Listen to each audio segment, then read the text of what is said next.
సందేశం ఏంటండి? ఎంతమంది రెఫరెన్స్ చూసుకున్నారు? చేయొద్దండి. లూకా సువార్త 18:35. అది ఇది ఒకటి ఉంది. గుడ్డివాడి గురించి ఒక సువార్తలోనే ఉంది, కానీ ఈ సువార్త, ఈ యొక్క మాట సువార్తలలో ఉంది. 3 సువార్తల్లో ఒకటి ఈ మాట ఉంది. లోకాలో ఉంది, మార్కులో ఉంది, మత్తయిలో.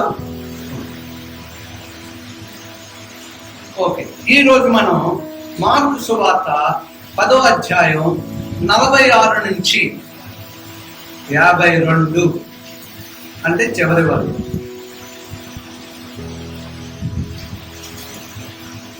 అదంతా మనం చదవదు, ఎందుకంటే మనందరికీ తెలిసిన మాటలే. బైబిల్ తీసిన వారు ఒక్కసారి మౌనంగా అలా ఒకసారి చదువుకోండి. ఎవరు మట్టుకోవాలి, మౌనంగా చదువుకోండి. 46 నుంచి 52 వచనాలు. మిమ్మల్ని నేను ప్రశ్న వేస్తాను బైబిల్ ముగిసిన తర్వాత. ఎవరు మట్టుకోవాలి చదువుకోండి.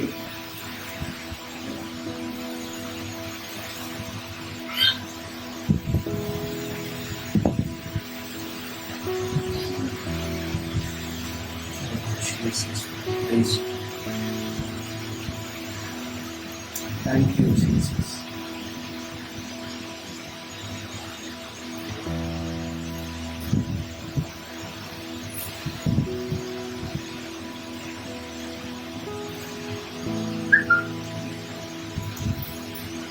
చదివేసిన వారందరూ కూడా పొగలు మీద ఎత్తియండి.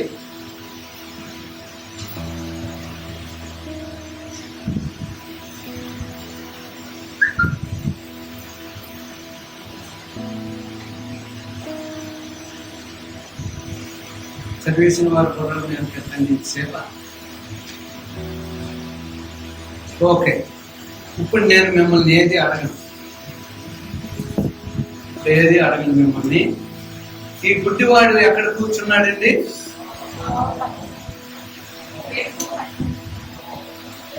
ఎరుకో పట్టణంలో. ఎక్కడండి అది?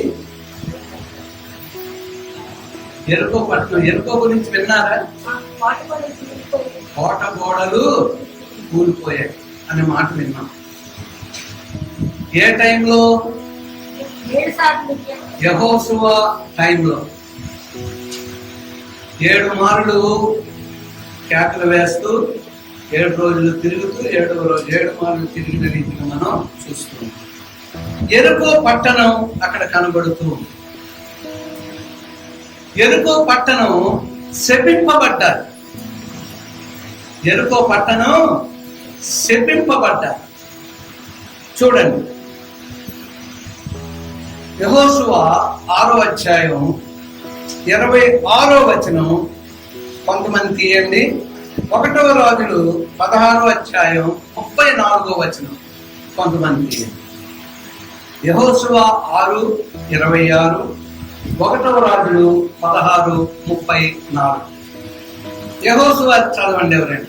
ఆ కాలమున యెహోషువ జనుల చేత శపథము చేయించి వారికి ఇలాగా ఆజ్ఞాపించెను, ఎవడు ఎరుకో పట్టణమును కట్టించ పూనుకొనునో వాడు యెహోవా దృష్టికి శాపగ్రస్తుడు. వాడు దాని పునాది వేయగా వారి జ్యేష్ఠ కుమారుడు చచ్చిను, దాని తలుపులను నిలువనెత్తగా వారి కనిష్ట కుమారుడు చచ్చిను. అంతే. 1వ రాజులు 16:34 ఎవరైనా చదవండి. ఎరుకో పట్టణమును కట్టించాడు. అతడు దాని పునాది వేయగా అభిరాము అను అతని జ్యేష్ఠ పుత్రుడు చనిపోయాడు. దాని గౌరవ దశగా సెగూపు అని అతని కనిష్ట పుత్రుడు చనిపోయాడు. అంతేనండి, చాలు. యెహోషువ ఎరుకో పట్టణమును తిరిగి కట్టించినటువంటి వాడు అన్నటువంటి మాట తీసుకొని పెద్ద కుమారుడు చనిపోతాడు, చిన్న కుమారుడు చనిపోతాడు. అది కట్టించి ద్వారం నిలవబెడితే అదే రిఫరెన్స్ మనకు 1వ రాజులు 16:34లో మనం చూసుకుని ఉన్నాం. అలాంటి జ్ఞాపకం పెట్టుకోండి. బైబిల్ ఉన్న వారు ఏం చేయాలి?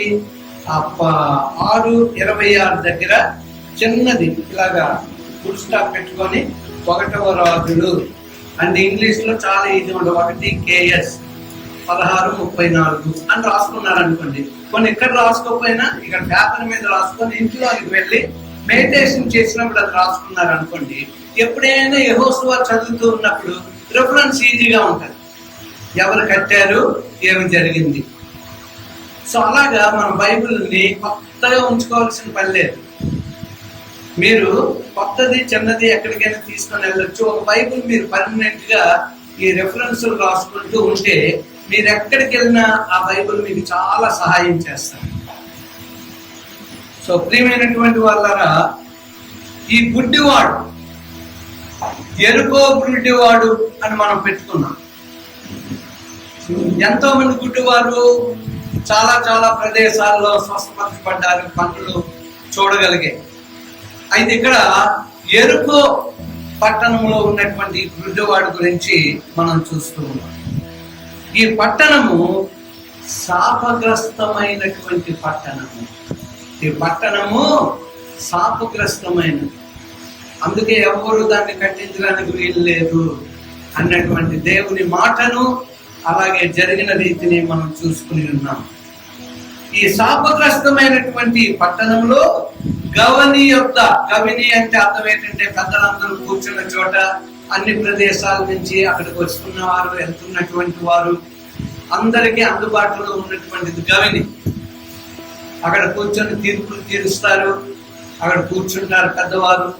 అటువంటి గవిని యొద్ద వెళ్తూ పోతూ వస్తూ ఉన్నటువంటి వారి యొక్క చోట ఈ యొక్క గుడ్డివాడు కూర్చున్నాడు. ఎక్కడ ఎక్కువ మంది మనసులో అక్కడే గుడ్డివారు కూర్చుంటారు. మరి చుట్టకాల వారు కూర్చుంటారు, అంగవహినీలందరూ కూడా అలా కూర్చుంటారు అడుక్కోవడానికి. ప్రజలు లేకపోతే అలా. అందుకే పండగల రోజుని లేదా ప్రత్యేకమైనటువంటి పండగ రోజుని గుడుల దగ్గర భిక్షగారు కూర్చుంటూనే. కానీ ఈ యొక్క ఎరుకో గుడ్డివాడు ఎక్కడ కూర్చున్నాడు అంటే శాపగ్రస్తమైనటువంటి ఎరుకో పట్టణ గవని యొద్ద కూర్చున్న రీతిగా మనం చూస్తున్నాం.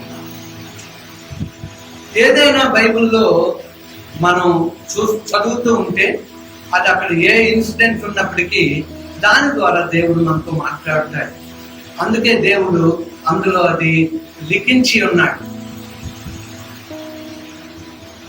అందుచేత ఎరుకో గుడ్డివాడు అనే విషయంలో ఈ రోజు దేవుడు మనతో మాట్లాడబోతూ ఉన్నాడు. ఏ ప్రాంతంలో అతను కూర్చున్నాడండి? ఏ పట్టణంలో?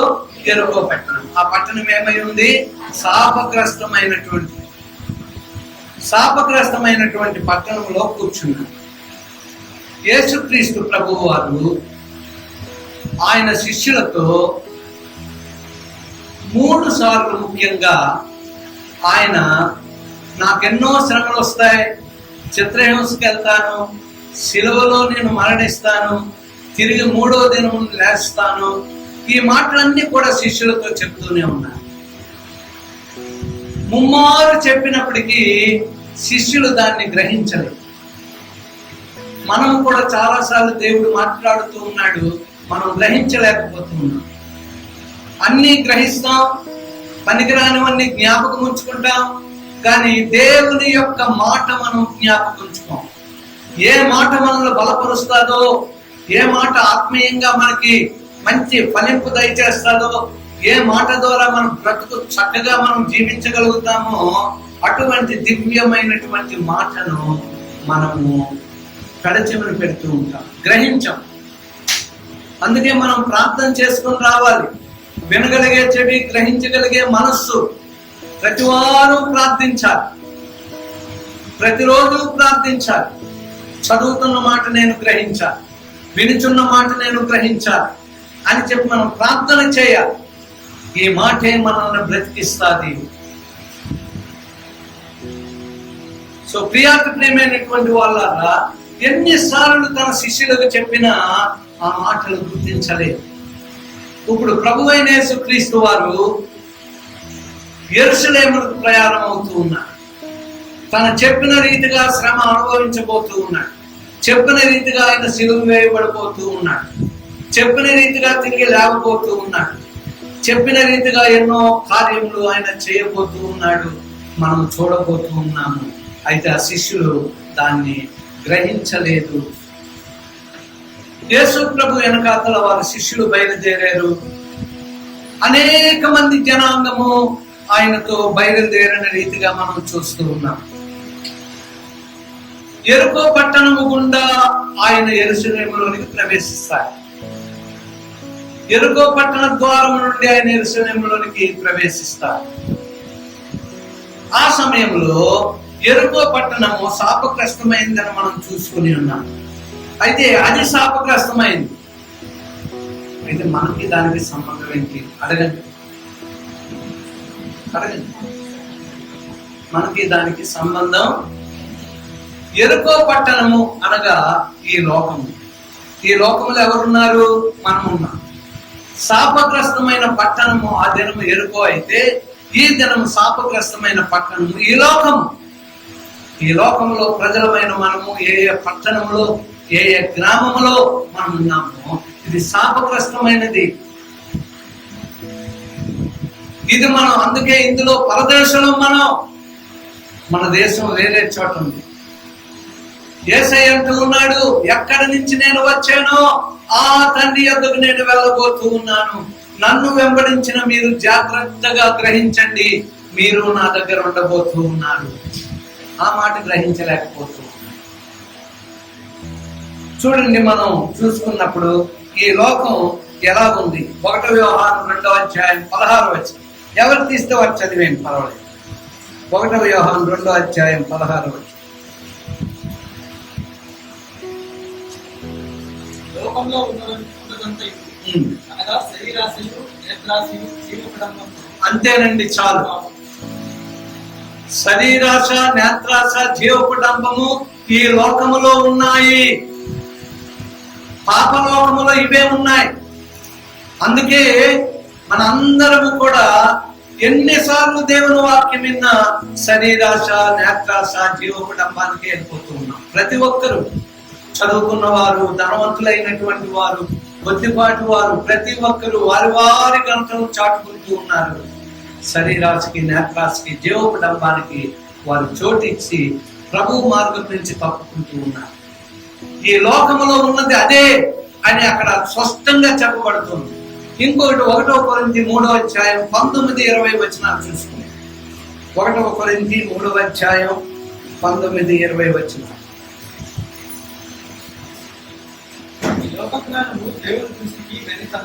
ఈ లోక జ్ఞానము దేవుని దృష్టికి వెర్రితనమే. చూడండి, జ్ఞానులను వారు కుయుక్తిలో వారిని పట్టుకును. జ్ఞానుల అంటే ఈ లోక సంబంధమైన జ్ఞానుల యోచనలన్నీ కూడా వ్యర్థమైనవి. ఏమంటూ ఉన్నాడంటే లోక జ్ఞానం దేవుని దృష్టిలో వెర్రితనము. ఈ లోక జ్ఞానం అంట దేవుని సన్నిధిలో వెర్రితనం. మనం ఈ లోక జ్ఞానమే ఆశిస్తూ ఉన్నాం. ఏది దేవునికి వెర్రితనమో ఆ లోక జ్ఞానమే మనకు కావాలనుకుంటున్నాం. మన వ్యాపారంలో వివేచన కావాలి, మన ఉద్యోగాలలో వివేచన కావాలి. అంటే మంచి మార్గంలో నడుచుకోవడానికి. లోకంలో మనం ఉన్నప్పటికీ ప్రత్యేకింపబడినటువంటి జనాంగం, లోకములో సాతానుడు పెట్టినటువంటి ఆ యొక్క జ్ఞానం మనకొద్దు. పరసంబంధమైన జ్ఞానం, పైనుండి వచ్చే జ్ఞానము అని యాకోబు పత్రికలో అంటూ ఉన్నాడు. సో ప్రియమైనటువంటి వాళ్ళరా, మనము ఈ లోక సంబంధమైన జ్ఞానము కాదు మనకు కావలసింది, అది దేవుని దృష్టిలో వెర్రితనము.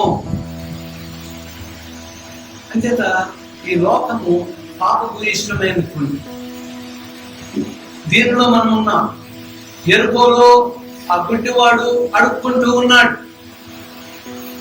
ఆ గుడ్డివాడి గురించి మాట్లాడుకుని లోకం దగ్గరికి ఎందుకు వచ్చామంటే అది శపితమైనటువంటిది. యెరికో, ఈ లోకము కూడా శపితమైనటువంటిది. మీరు చూస్తున్నారో లేదో, ప్రతిరోజు కూడా మీరు వార్తలు చూస్తూ ఉండండి. ప్రతి 1-2 రోజుల్లో ప్రపంచంలో ఏదో పట్టణాన్ని వరదలు కొట్టుకొని వెళ్ళిపోతూ ఉన్నాయి. నిన్న కాక మొన్న చైనాను ఎలా అది వడికించిందంటే మొత్తం కదిలించేసింది తుఫాన్. 1000 సంవత్సరాల తర్వాత ఆ వర్షం వచ్చిందంట. 1000 సంవత్సరాల తర్వాత. 100 కాదు, 200 కాదు, 300 కాదు, 1000 సంవత్సరాల తర్వాత. ఇప్పుడు ముంబైను ముంచెత్తుంది, north part of Hyderabad, Telangana, అది అక్కడ వరదలు వస్తూ ఉన్నాయి. కలకత్తా, ముంబై, చెన్నై అన్ని కూడా మునిగే పరిస్థితుల్లో ఉన్నాయని శాస్త్రవేత్తలు చెప్తూనే ఉన్నారు. మనం కూడా సముద్రం పక్కనే ఉన్నాం. మనకేది రాదంటే ఒక్కసారి ఉద్యుత్ వచ్చినప్పటికీ అప్పుడు అర్థమైంది ఏది రాదు కాదు ప్రభువా, మేము ఎక్కడ ఉన్న క్షేమం నీలోనే మాకు. చాలా మంది మాకు వరదలు రావండి, విశాఖపట్నంలో ఉన్నాము, ఉద్యుత్ వచ్చిన తర్వాత ఇంకా మాటలు మానేశారు. క్షేమం అనేది ఎక్కడ ఉండదు, ప్రభువులో మాత్రమే క్షేమం ఉంటుంది. సో ప్రియమైనటువంటి వాళ్ళరా, ఇంకా యాకోబు 4:4 ఒకసారి చూసుకుందాం. ఇంకెవరైనా 1 పేతురు 2:11 తీసుంచండి. యాకోబు 4:4 చదువుకుందాం. ఎవరైనా 1 పేతురు 2:11 కూడా తీసుంచండి. వ్యభిచారులారా, ఈ లోక స్నేహము దేవునితో వైరమని వ్యభిచారులారా, ఈ లోక స్నేహము దేవునితో వైరమని మీరు ఎరగరా? కాబట్టి ఎవడు ఈ లోకంతో స్నేహం చేయకూడదు, వాడు దేవునికి శత్రువగును. చూడండి, లోకాన్ని ప్రేమించిన వాడు దేవునికి శత్రువు. లోకమంతా దుష్టుని చేతిలో ఉంది. లోకములో ఉన్నదంతా కూడా దుష్టుని చేతిలో, వాడి ప్రభావంలో ఉంది. రక్షణ పొందినప్పుడే దేవుడు ఈ లోకము నుంచి మనల్ని ప్రత్యేకించాడు, రక్షించాడు, రక్షణలో కొనసాగిస్తూ ఉన్నాడు. ప్రపంచంలో ఎన్ని జరిగిపోతున్నా క్రైస్తవులైన మనకు ఒక నిరీక్షణ ఉంది. ఇలాంటి సమయాలు ప్రపంచానికి వస్తాయి, ఏం భయపడదు. ఎందుకు ఈ మార్పు వచ్చింది అంటే చంద్రమండలంలో మార్పు వచ్చింది. ఈ యొక్క చంద్రుడు, దాన్ని ఏమంటారు, పౌర్ణమి అంటే సంపూర్ణంగా వస్తారు. ఎప్పుడైతే చంద్రుడు వెలుగుని ఇవ్వడం మొదలు పెడతాడో, మీరు సముద్రం దగ్గరికి వెళ్ళి చూడండి, దాని పోటు ఎక్కువగా ఉంటుంది. పౌర్ణమి రోజున ఇంకా దాని పోటు ఎక్కువగా ఉంటుంది. దేవుడు అటువంటి సంబంధాన్ని పెట్టాడు. ఆకాశమందుల శక్తులు కదిలింపబడుతూ ఉన్నప్పుడు మీ విడుదల సమీపించి ఉన్నది అని దేవాది దేవుడు చెప్తూ ఉన్నాడు. చంద్రుడు తన స్థానం నుంచి కొంచెం తప్పి తిరుగుతూ ఉన్నాడు. ఒక్కోసారి అది స్లో అవ్వచ్చు, ఒక్కోసారి అది ఫాస్ట్ అవ్వచ్చు. దేవుని చేతిలో ఉంది సృష్టి. అందుకు ఈ మార్పులు, సముద్రంలో మార్పులు, వర్షపాతం చాలా ఎక్కువగా, 100 సంవత్సరాలకి కానీ ఇటువంటి వర్షపాతం మేము చూడలేదండి. ఒక్క రోజులో అటువంటి వర్షపాతం అయితే ఇప్పుడు హైదరాబాద్ లో ఉన్నటువంటి గ్రామస్తులు కిందటి సంవత్సరం ఇబ్బంది పడ్డారు, ఈ సంవత్సరం కూడా ఇబ్బంది పడుతూ ఉన్నారు. వారు వాసనలో ఉన్నారు, ఇది నడుము వరకు నీటిలో ఉన్నారు. ఇల్లు ఖాళీ చేయించేవాలి, ఖాళీ చేసి మేము వెళ్ళిపోతాం, ఇంకెక్కడ మేము ఉండలేము, బ్రతకలేము. ప్రార్థించండి. వారు పేపర్ చదవండి, న్యూస్ చూడండి. తెలంగాణ పట్టణం తెలుగు వారిది, అక్కడ ఉన్నటువంటి వారు ఒక పాట్లో నడుము వరకు నీటిలో ఉన్నారు. దుర్గంధం మొదలైంది, రోగాలు మొదలయ్యాయి. పెద్దలు చిన్నలు అందరూ కూడా ఇల్లు విడిచి వెళ్ళిపోవాలి. ఎక్కడికి వెళ్ళిపోవాలి? బంధువుల దగ్గరికి వెళ్ళాలి, లేకపోతే ఏదో శిబిరాల్లో ఉండాలి. అదే కష్టమే, ఎంతమందిని ఏ శిబిరాల్లో పెడతారు. మనకు తెలుసు కదా ఇవన్నీ. దేవుని కుటుంబమా, ఒక్కసారి ఆలోచన చేసుకుందాం. దేవుడు మనతో మాట్లాడుతూ ఉన్నప్పుడు ఎంతవరకు పెడచెవిని పెట్టినట్లయితే ఇప్పుడు జాగ్రత్తగా విందాం. విన్న ప్రతి మాట హృదయంలోనికి తీసుకుందాం. తీసుకున్న ప్రతి మాటను ధ్యానం చేస్తూ ఉందాం. పై నుండి దేవుని యొక్క జ్ఞానం నీ దగ్గరికి వస్తాను. ఆ యొక్క జ్ఞానము ద్వారా నీ యొక్క మనోనేత్రములు తెరవబడతాయి. జరగబోయేది, రాబోయేది, దేవుడు చెప్పినవన్నీ నీ జ్ఞప్తికి వస్తాయి. ఎమ్మాయి ప్రాంతానికి వెళ్ళిపోతూ ఉన్నారు శిష్యులు, భయపడిపోయారు. ప్రభువు చనిపోయాడు, ఇంకేముంది, మనల్ని ఎవరు చూస్తారు, ఎవరితో మనం కలిసి నడుస్తాం? ప్రభువా అంటే చంపిన వాళ్ళు ఉన్నారు ఈ లోకములో, ఇంకా మనం మన యొక్క ప్రాంతాలకు వెళ్ళిపోవడం మంచిదే, ఎమ్మాయి అనే ఊరికి వెళ్ళిపోవడం మంచిదే. అని ప్రయాణమే వెళ్ళిపోతూ ఉన్నారు. యేసయ్య వారితో నడుస్తూ ఉన్నారు. వారికి అర్థం కాలేదు ఎవరో బాటసారి అనుకున్నారు. కలిసి వెళ్తూ ఉన్నప్పుడు ప్రభు వారితో మాట్లాడుతూ ఉన్నారు. వారు దుఃఖముఖులై ప్రభువుతో మాట్లాడుతూ ఉన్నారు. నీకు తెలియదా యేసు ప్రభు వారిని ఎన్ని చిత్రహింసలు చేశారో? అప్పుడు ప్రభు వాగ్దానాల్ని, ప్రభు చెప్పిన మాటల్ని జ్ఞాపకం చేస్తూ ఉన్నారు. ఒక సమయం వచ్చింది, వారు అన్నారు రాత్రి అయిపోయింది, మీరు ఎక్కడికి వెళ్తారు, మాతో కలిసి భోజనం చేయండి. అప్పటికి ప్రభువును వారు గుర్తించలేదు. వారితో కలిసి ప్రభు ఎప్పుడైతే రొట్టెను విరిచాడో వారి కన్నులు తెరవబడ్డాయి. ప్రభు అదృశ్యుడైపోయాడు. అప్పుడంట వారి కన్నులు తెరవబడ్డాయి, హృదయములు మండుతూ ఉన్నాయి. అయ్యో, మార్గ మధ్యంలో ఆయన మనతో మాట్లాడుతూ ఉన్నప్పుడు మన హృదయములు మండలేదా? ఏ యొక్క ప్రవచనాలైతే ప్రభు జ్ఞాపకం చేశాడో మీరు దాన్ని అశ్రద్ధ చేశారు, పక్కన పెట్టారు. కానీ ప్రభు వారి కన్నులు తెరిచినప్పుడు ఏమి చేయబడ్డారంటే వారి హృదయం మండింది. దేవుని మాటలు వారిలో జ్ఞప్తికి వస్తూ ఉన్నాయి. అయ్యో, ప్రభు ఇలాగన్నాడు, మనం గుర్తించలేకపోయాం. వెంటనే మాలో వారు తిరిగి బయలుదేరిపోయారు. శిష్యులకు చెప్పాలి, మేము ప్రభువుని చూసాం, ప్రభు మాతో కలిసి నడిచారు, ఆయన మేము గుర్తుపట్టలేకపోయాం. ఆయన రొట్టె విరిచినప్పుడు మా కన్నులు తెరవబడి మా హృదయాలు మండుతూ ఉన్నాయి. అయ్యలారా, సోదరులారా అని వారు తిరిగి ప్రయాణమై యెరూషలేముకు వచ్చేస్తూ ఉన్నారు. దేవుని యొక్క ప్రభావం వారి హృదయంలోకి వచ్చింది. వారి మనోనేత్రంలో తెరవబడ్డాయి. వారి పుట్టితనం ఎక్కడికి వెళ్ళిపోయిందో తెలియలేదు. పరలోక జ్ఞానముతో దేవుడు చెప్పిన మాటలు ఆయా సమయాలలో జ్ఞప్తికి తెచ్చుకుంటూ ఉన్నారు. ప్రియమైనటువంటి వాళ్ళ, దేవుడు ప్రతిసారి మనతో మాట్లాడాలి. మనం ఎలా ఉన్నాం, ఏ స్థితిలో ఉన్నాం, ఆ స్థితి నుంచి బయటికి తీసుకురావడానికి ఆయన ఆలోచిస్తూ ఉన్నాడు. నీతో నాతో ఆ యొక్క ఎరుగో గుడ్డివాడి ద్వారా ఆయన మాట్లాడుతూ ఉన్నాడు. ప్రియమైనటువంటి వాళ్ళ, 1 పేతురు 2:11 కూడా చదవమన్నాను.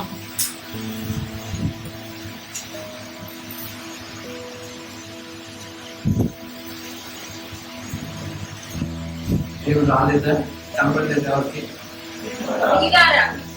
మీరు పరదేశుల్లో యాత్రికులై ఉన్నారు కనుక ఆత్మకు విరోధంగా పోరాడు శరీరాశులను విసర్జించి. చూడండి, పరదేశులంగా ఉన్నాం మనం ఈ లోకంలో. ఆత్మకు విరోధముగా పోరాడు శరీరాశులను విసర్జించి. చూడండి, ఆత్మకు విరోధంగా అంటే దేవుడు మనలో శరీరాన్ని, ప్రాణాన్ని, ఆత్మను ఉంచాడు. అనేక మార్లు చెప్పారు. దేవుడు ఇచ్చిన ఆత్మకు విరోధముగా శరీర క్రియలు మనం చేసామనుకోండి, ఈ శరీరము ప్రాణము కలిసి మనం నాశనం చేసేస్తారు. దేవుని యొక్క ఆత్మ, పరిశుద్ధాత్మకు మనలో ఉన్న ఆత్మను జోడిస్తే ఇది శక్తివంతమై ప్రాణమును తన స్వాధీనంలో పెట్టుకొని శరీర క్రియలను నెరవేర్చకుండా దేవుని కొరకు మనం జీవిస్తాం. ఆత్మకు విరోధంగా మనం ఎందుకు ఉండాలి? బాగా ఆలోచన చేసుకోండి. ఒకసారి వింటే మీకు అర్థం అవుతుందని తెలుసు. మీరు ఒకసారి వినడం లేదు, అనేక మార్లు వింటూ ఉన్నారు. మీరు నిజముగా ప్రార్థించి, దేవా నీ వాక్కును నేను గ్రహించే కృప దయచేయు, నా మనోనేత్రాలు తెరవండియా, పరలోక జ్ఞానంతో నింపండియా, నేను అర్థం చేసుకునే ఆ యొక్క కృప నీవు నాకు అనుగ్రహించండి అయ్యా అని ప్రార్థించుకుని రావాలి. శరీరాశలను మనం విసర్జించాలి. ఎందుకు శరీరాశలను మనం విసర్జించాలి? ఎందుకు శాపగ్రస్తమైన ఎరుకో దగ్గర కూర్చోకూడదు? ఎందుకు శాపగ్రస్తమైన ఈ లోక ఆశల కొరకు మనం ఉండకూడదు అంటే, ఇప్పుడు చూడండి, హెబ్రీ 13వ అధ్యాయం 11వ వచనం, 11:13. హెబ్రీ 11:13. మీరందరూ ఆ వాగ్దానముల ఫలము అనుభవించకపోయినందున దూరం నుండి చూసి వందనము చేసి తాము భూమి మీద పరదేశులకు యాత్రికులమై ఉన్నామని ఒప్పుకొని విశ్వాసము గలవారై ఉంటున్నారు. ఇక్కడ మనం చూస్తూ ఉన్నప్పుడు వారు పరలోకము కొరకు ఎదురు చూస్తూ ఉన్నారు. దేవుని పిల్లలైనటువంటి వారు, ఆనాడు విశ్వాసులైనటువంటి వారు, వారి ప్రయాణంలో వారంట ఈ లోకంలో పరదేశంలో ఆ పట్టణము కొరకు, ఆ పరలోక పట్టణం, సియోను పట్టణం, సియోను దేశం, ఏది నా దేశము, మళ్ళా తిరిగి నేను అక్కడికి వెళ్ళబోతూ ఉన్నాను అని చెప్పి దాని కొరకు వేచి ఉన్నారు. ఎరుకో శాపగ్రస్తమైనది అని మనం చూసుకుని ఉన్నాం. శాపగ్రస్తమైనటువంటి ఎరుకో గవిని యొక్క ఎవరు కూర్చున్నాడండి? గుడ్డివాడు కూర్చున్నాడు. వాడు పుట్టుక నుండి గుడ్డివాడు. అక్కడ రాయబడి ఉంది, పుట్టుక నుండి వాడు గుడ్డివాడు. వాడి పేరేం పేరండి? బత్తమై. అక్కడ కొన్ని చోట్ల ఓన్లీ గుడ్డివాడు ఉంది, కొన్ని చోట్ల బత్తమై ఆ పేరు ఉంది. అందుచేత ఎరుకో గుడ్డివాడు పేరు బత్తమై శాపగ్రస్తమైనటువంటి పట్టణము. ఏ పట్టణం అయితే కట్టబూడుతారో పెద్ద కుమారుడు చిన్న కుమారుడు చనిపోతారు అన్నటువంటి మాటలు మనం చూసుకుని ఉన్నాం. జాగ్రత్త సుమా, ప్రియమైనటువంటి వాళ్ళారా, కరోనా వచ్చి ప్రపంచం అంతా ఏకమైపోయి ప్రపంచంలో ఉన్న వారందరూ మాస్కులు ధరించి 1 సంవత్సరం ఏంటి 2వ సంవత్సరం అయిపోతూ ఉంది. కాలేజీలు మూసారు, స్కూల్స్ మూసారు, వ్యాపార సంస్థలు మూసారు. ఆర్థిక పరిస్థితులు, ఆర్థిక ఇబ్బందులు ఎన్నో రీతిలుగా ప్రజలు ఎదుర్కొంటూ ఉన్నారు. అవన్నీ ఒక రీతిగా ఉంటే ఈ కరోనాతో ఎంతో మంది వేల లక్షల మంది చనిపోయారు. దేశాలలో ఏడుపు కనబడుతూ ఉంది. ప్రతి ఇంట్లో ఏడుపు వినబడుతూ ఉంది. పిల్లలు చనిపోయారు, భర్త చనిపోయాడు, భార్య చనిపోయింది, తల్లిదండ్రులు చనిపోయారు. ఈ రీతిగా ఏ ఇంట్లో చూసినా వేదన. కష్టకాలం వచ్చేసింది, కానీ దేవుడు గొప్ప నిరీక్షణ ఇచ్చాడు. ఇవన్నీ వస్తాయి. కానీ మనది ఆ పట్టణం, ఇప్పుడు మీరుంటున్నటువంటి పట్టణం ఎలా ఉందో మీరు జ్ఞాపకం చేసుకోండి. ఇదంతా లయమైపోతుంది, నీటిలో నింపబడుతూ ఉన్నది. నీరంతా కూడా పట్టణాలని కబలించబోతూ ఉన్నాయి. ఆనాడైతే మనం ఏదైతే చూసామో నోవా కాలంలో, ఈనాడు అలాగ సంపూర్ణంగా కాకుండా ప్రభు అంటున్నాడు ఆయా రీతిగా ఆయా పట్టణాలు నోవా వలె, లోతు దినముల వలె ఉంటాయి. నోవా దినాలు లోతు దినాలు. లోతు దినాల్లో అగ్ని వచ్చింది, నోవా దినాల్లో నీరు వర్షం వచ్చింది, వరదలు వచ్చాయి. ఈ దినాల్లో అవన్నీ మనం చూస్తూ ఉన్నాం. ఇంకా ప్రియమైనటువంటి వాళ్ళరా, ఈ యొక్క గుడ్డివాడు పుట్టుక నుండి కూడా గుడ్డివాడు అనేది మనం చూస్తూ ఉన్నాం. వీడికి మనుషులు ఎలా ఉంటాడో తెలియదు, తల్లి ఎలా ఉంటాడో తెలియదు, తండ్రి ఎలా ఉంటాడో తెలియదు, గులాబీ పువ్వు ఎలా ఉంటాడో తెలియదు, రకరకాల ఫల వృక్షాలు ఎలా ఉంటాయో తెలియదు, ఫలాలు ఎలా ఉంటాయో తెలియదు. సృష్టిలో ఉన్న అందాన్ని వాడు చూడలేకపోతూ ఉన్నాడు. వాడు పుట్టి గుడ్డివాడుగా కనబడుతున్నాడు. అందరితో ఏమీ కనబడటం లేదు. చీకటి మాత్రమే వాడుతుంది, శాపం మాత్రమే వాడుతుంది, భిక్షాటన మాత్రమే వాడుతుంది. ఇంకేగా తెలియదు. వాడు భిక్షాటనలో ఉన్న మంచి పని చెప్పండి. ఏ రోజు ఆలస్యం చేయడంట భిక్షాటన కోసం. ఎవరైనా పట్టుకొని తీసుకొని వెళ్ళకపోతే, ఒరే రండిరా బాబు, మీరు లేకపోతే ఎవరైనా రండి, నన్ను తీసుకొని వెళ్ళి, చాలా స్మార్ట్ వారు, గుడ్డి వారు, టైం ప్రకారం భిక్షాటనకి వెళ్తారు. మనమే టైం పాటించం.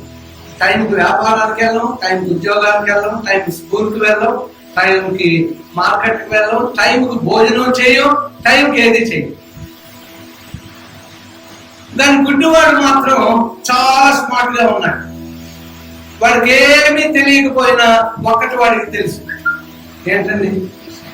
భిక్షాటన. భిక్షాటనలో కూడా వెరీ స్మార్ట్. సో ప్రియమైనటువంటి వాళ్ళరా, ఈ యొక్క గుడ్డివాడు పుట్టుక నుండి కూడా సృష్టిలో ఉన్నటువంటి అందం వాడికి తెలియదని ఇప్పటి వరకు మనం నేర్చుకుని ఉన్నాం. చూడండి, నడవాలంటే ఎవడైనా పట్టుకుంటున్నాడు. దుర్భరమైనటువంటి పరిస్థితి వాడి మట్టుకు వాడు నడవలేడు, త్రోవ వాడికి తెలియదు. కానీ ఎవరో ఒకరి సహాయం, దుర్భర స్థితి, అడుక్కునే స్థితి వాడి యొక్క జీవితం. వాడి గురించి ఎందుకు రాయబడి ఉంది? మనకి దేవుడు నేర్పడాలి. వాడైతే ఈ శారీరకమైనటువంటి ఈ యొక్క శరీరంలో ఉన్నటువంటి ఈ కన్నులు వాడి గుడ్డిగా ఉన్నాయి, కానీ వాడి యొక్క మనోనేత్రాలు మాత్రం లోకంలో ఉన్నటువంటి మాటలు వింటూ ఉన్నాడు, యేసును గురించుకునే వింటూ ఉన్నాడు, భక్తులను గురించి వింటూ ఉన్నాడు, కార్యాల గురించి వింటూ ఉన్నాడు, ఏవో చెడ్డ మాటలు మంచి మాటలు అన్ని మాటలు వింటూ వాడి మనోనేత్రాలతో ఏదో అనుకుంటూ ఉన్నాడు, కానీ ఈ నేత్రాలు వాడిది మూయబడ్డాయి. మనమంట మనవి నేత్రాలు ఉన్నాయి అనుకుంటున్నాం, కానీ మనోనేత్రాలు మనవి మూయబడ్డ రీతిగా మనము చూస్తూ ఉన్నాం. సో ప్రియమైనటువంటి వాళ్ళారా, చూడండి 2 కొరింథీ 4వ అధ్యాయం 4వ వచనంలో మన కన్నులు ఎవరు మూసారు?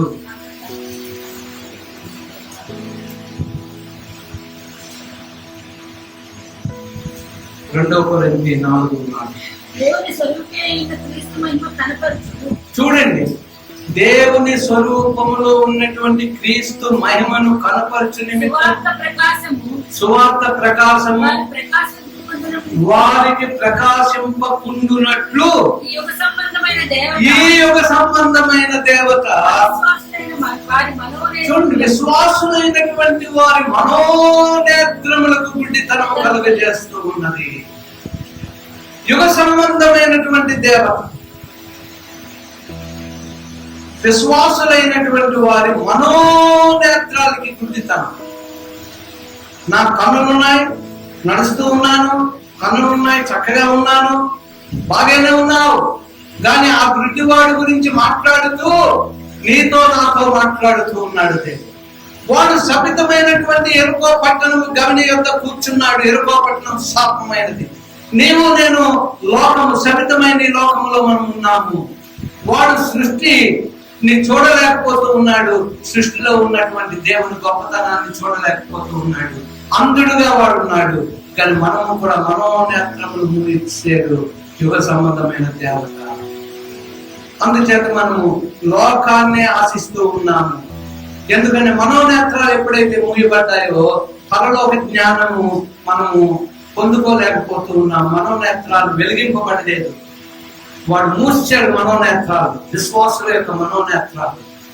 చూడండి ఒకసారి అందరూ చూస్తున్నాము మనోనేత్రాలు. శివుడిది ఎక్కడ ఉంటుంది? ఇక్కడ ఉంటుంది. చూడండి, మీకు అక్కడ ఉన్నదేమో మనోనేత్రాలు, ఆంతర్య నేత్రాలు. ఆంతర్య పురుషుడు బలం పొందుతూ ఉంటూ ఆత్మీయ నేత్రములు వెలిగింపబడుతూ ఉంటే వాక్యము నీకు అర్థమవుతుంది, వాక్యంలో ఉన్న శక్తిని నీవు అవగాహన చేసుకోగలుగుతావు. చూడండి, విశ్వాసుల మనోనేత్రాలు గుడ్డితనం కలుగజేసిందంట ఈ యుగ సంబంధమైనది. సో ప్రియమైనటువంటి వాళ్ళరా, ఇంకా మనం చూసుకున్నట్లయితే యెషయా 6వ అధ్యాయం 9-10 వచ్చిన ఎవరు తీస్తే వారు చదవండి.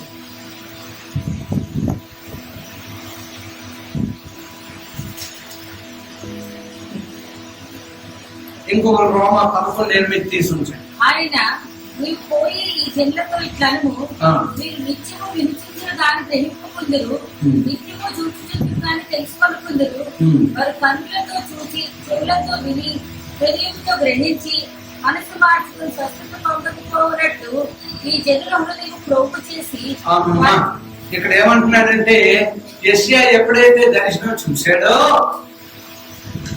దర్శనం చూసి దేవుని పరిశుద్ధతను చూసి ఇంకా చూడలేక అన్నాడు, అయ్యో అంటూ ఉన్నాడు.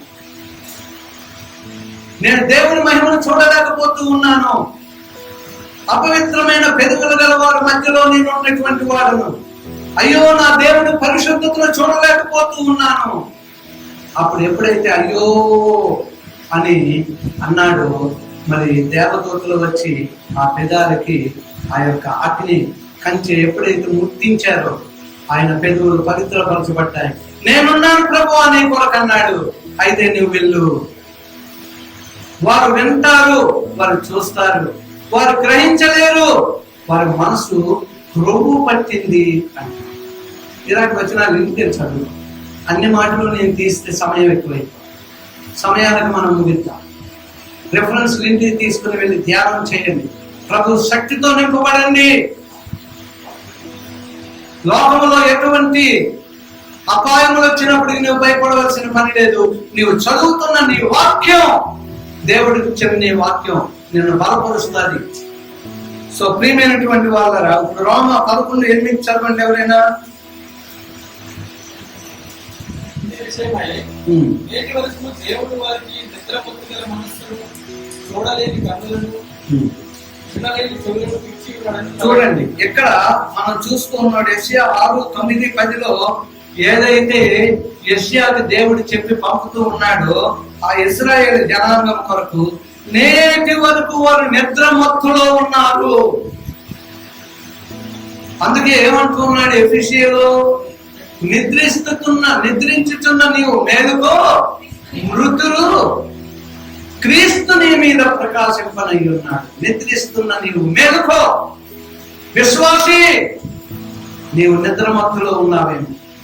దేవుడు ఇశ్రాయేలుతో మాట్లాడుతున్నాడు, విశ్వాసులతో మాట్లాడుతూ ఉన్నాడు. ఈ యుగ సంబంధమైన దేవత విశ్వాసులైనటువంటి వారి మనోనేత్రములకు గుడ్డితనము కలుగజేస్తూ ఉన్నది.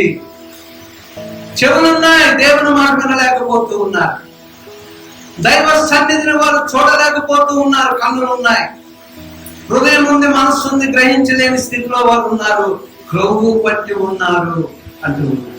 నిద్రమత్తులో ఉన్నారు.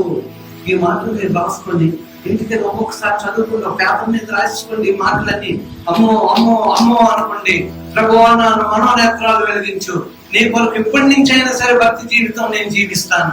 ఇప్పటి వరకు నేను జీవించకపోయినా ఆత్మదేవుడా నన్ను బలపరచేయ. లోకం మేము చూస్తూ ఉన్నాం, ఏవేవో సంభవిస్తూ ఉన్నాయి. ప్రతిరోజు కూడా నాయన తుఫాన్లు వస్తూ ఉన్నాయి. ప్రతిరోజు బీభత్సమైనటువంటి వాతావరణం, వరదలు వచ్చేస్తూ ఉన్నాయి. కొట్టుకొని వెళ్ళిపోతూ ఉన్నాయి ఇల్లులు, కారులు పిచ్చికల్లాగా ఉన్నాయి. కారులన్నీ కూడా అగ్గిపెట్టెల్లాగా ఉన్నాయి. ఒకదాని మీద ఒకటి పడుతూ కింద పడిపోతూ ఉన్నాయి. ఏంటి కార్యాలు? దాని దేవుడు ముందుగానే మనకు చెప్పాడు. మనలా జ్ఞాపకం చేస్తూ ఉన్నాడు. విశ్వాసులైనటువంటి మనం ఈ లోకంలోనే ఉండి ఈ యొక్క యుగ సంబంధమైన దేవత మనోనేత్రాలకి గుడ్డితనం కలుగజేసే స్థితిలో మనం ఉన్నట్లయితే దేవుడు అంటున్నాడు, లే, క్రీస్తు మనలా నీ మీద ప్రకాశించడానికే ఈ రోజు నీతో మాట్లాడుతూ ఉన్నాడు. ఎరుకో గుడ్డివాడు భక్తమై అయితే వాడు సృష్టిని చూడలేకపోతూ ఉన్నాడు. పుట్టుక నుంచి వాడు గుడ్డివాడే. ఆ గమని యొక్క భిక్షమెత్తుకోవడం వాడు పని కాదు, పని ఇంకేమీ లేదు, అడుక్కోవడమే వాడు పని. నీ పని నువ్వు కూడా ఆడలాగే గుడ్డివాడు అయిపోయి ఈ లోకంలో ఉన్నావా, లేకపోతే నిజ దేవుడి దగ్గరికి నువ్వు వెళ్ళడానికి సిద్ధంగా ఉన్నావా? ఆయన తిరిగి లేచి ఉన్నాడు, తిరిగి రాబోతూ ఉన్నాడు. రక్షణ సమయంలో గొర్రె పిల్లగా వచ్చాడు, తీర్పు సమయంలో యోధా గోత్రపు సింహం వలె న్యాయ తీర్పు.